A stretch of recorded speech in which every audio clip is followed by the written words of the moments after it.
Hey guys, what's up? It's the Culture Detective here investigating your favorite albums. And today, I'm finally going to do an album review on the latest Katy Perry album, Smile. Um, lately I'm not really all that interested in doing album reviews because there aren't that many great albums lately.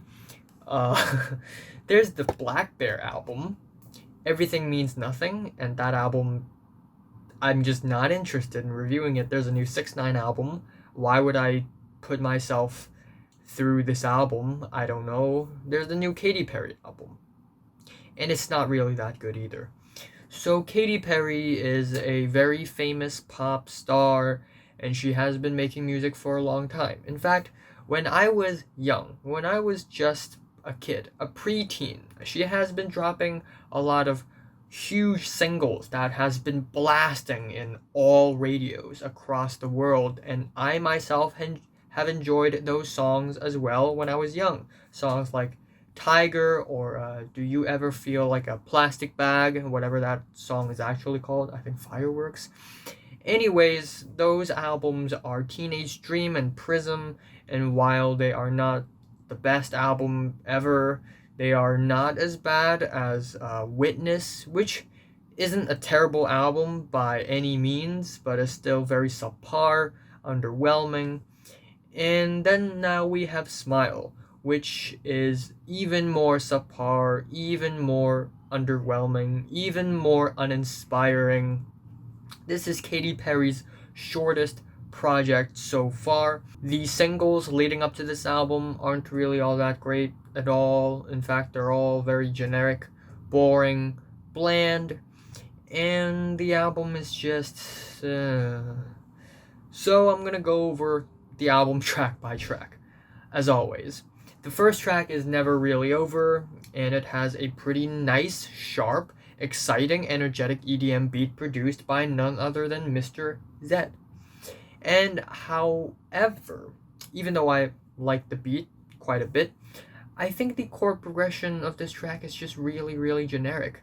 It's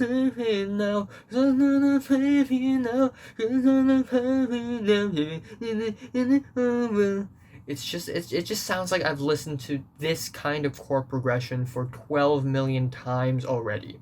And this track is essentially about dwelling over the past, not really letting go, and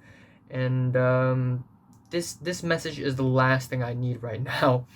And again, I like the energy level of this track. The pre-chorus is very loud and soaring, but it's still very basic sounding.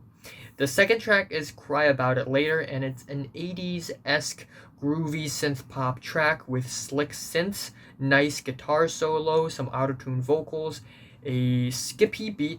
But since the rest of the entire world is also trying to do this 80s thing, this track just seems super bland. And then we have the third track, Teary Eyes, which is a pretty dreamy dance synth pop with a really straightforward and simple melody and chord progression. And the hook is absolutely annoying. Just dancing through the teary eyes, teary eyes, teary eyes.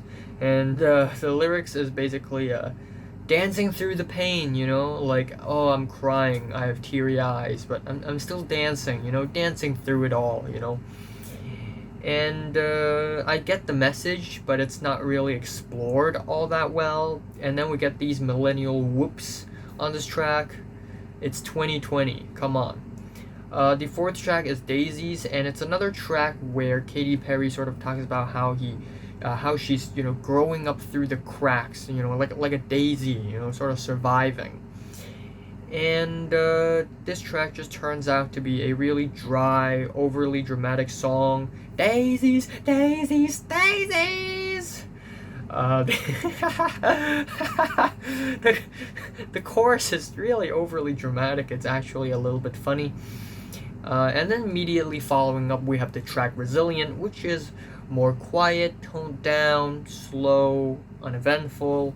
The staccato instrumentals are a little bit annoying, and it's definitely not one of the better songs on the album.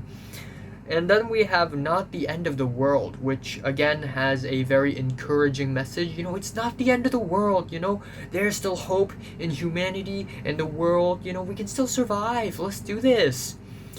And it's another really, really dramatic song, soaring chorus, loud anthem. We even have a very over the top climax.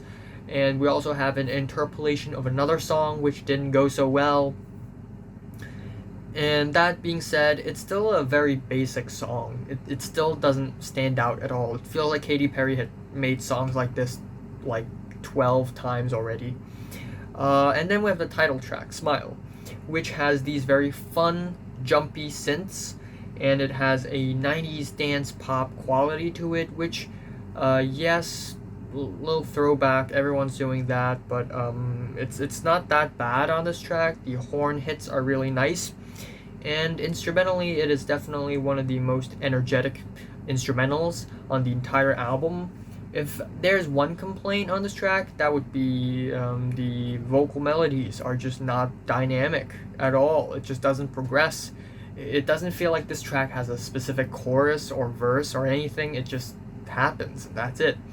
But still, it's like one of the better songs. And then we have Champagne Problems, and even though this track isn't all that catchy or anything, I like the electronic production on the track and also the very slick bass. I just can't resist a slick bass line.